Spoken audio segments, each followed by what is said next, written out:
Will we get it? The offensive line, we don't really have a whole lot of clarity moving forward, but what's it going to look like against Tulane this week? We'll kind of take our stab at projecting this week's starting offensive line coming up next here on Locked On Sooners.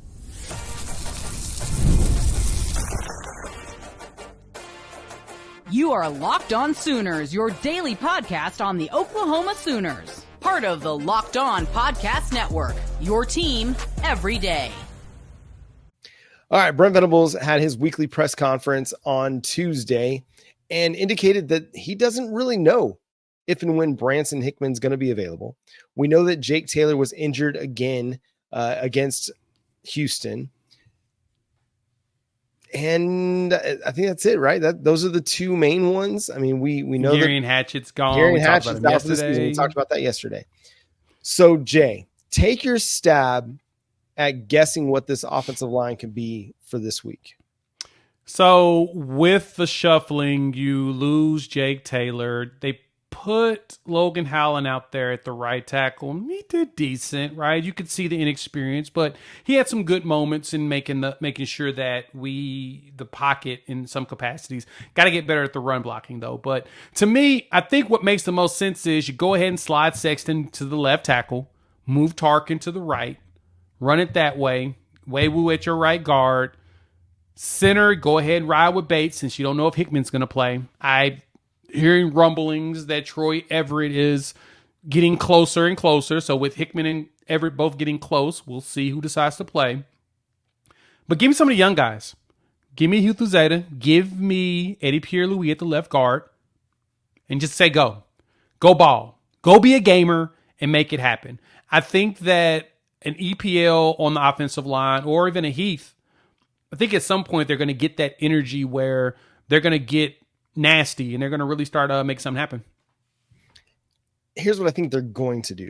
I think they're going to go with Logan Howland at left tackle, Sexton staying at left guard to be able to help out Josh Bates with the calls, with the signals, with the communication schemes, with Fabici Wee-Woo there at right guard, and then with Michael Tarkin at right tackle. I think they're going to try to do whatever they can to help support Josh Bates in the middle and make sure that the middle of their offensive line is solidified. You don't want that quick pressure coming up the middle on Jackson Arnold. And hopefully another game, having an opportunity to spend a week, learning, having a better understanding of the calls, having a better understanding what his responsibilities are, having better communication with Sexton and Wee-Woo. Maybe the product could look better, just more experience playing together. With Michael Tarkin, dude, I wish I would not have underrated that addition back in the spring because, I think the expectation was Taylor at right tackle, Sexton at left tackle. Okay, Tarkin, I guess you're going to be the swing tackle. But when he got here, he told everybody, no, I'm coming here to play tackle. And a lot of us kind of didn't believe him. But here we are. He's become arguably your most valuable piece on the offensive line because of his ability to switch back and forth between both tackle positions. So, and I think what that does by, putting Tarkin over at right, letting Howland play on that left side is you kind of balance your talent a little bit where you have Sexton, Howland, some really, really athletic and strong dudes. But then you have a good experience on the right side with Tarkin and with Wee-Woo. And I think it creates a little bit interesting balance there. And if anything, maybe you get more production running on the right side because you've got more experience on the right side. Yeah, I agree with you there. You want to strengthen up the position. Honestly, you want to strengthen up, to me, you want to strengthen that left side a lot more. You want to make sure that his blind side where he feels more comfortable. But at the same time, having a super strong right side will probably make him not want to bail on the pocket as quickly because he sees it coming. Right. He's going to probably try to feel it on the left, but in the right, if he can see it, he's probably going to have to try to bail.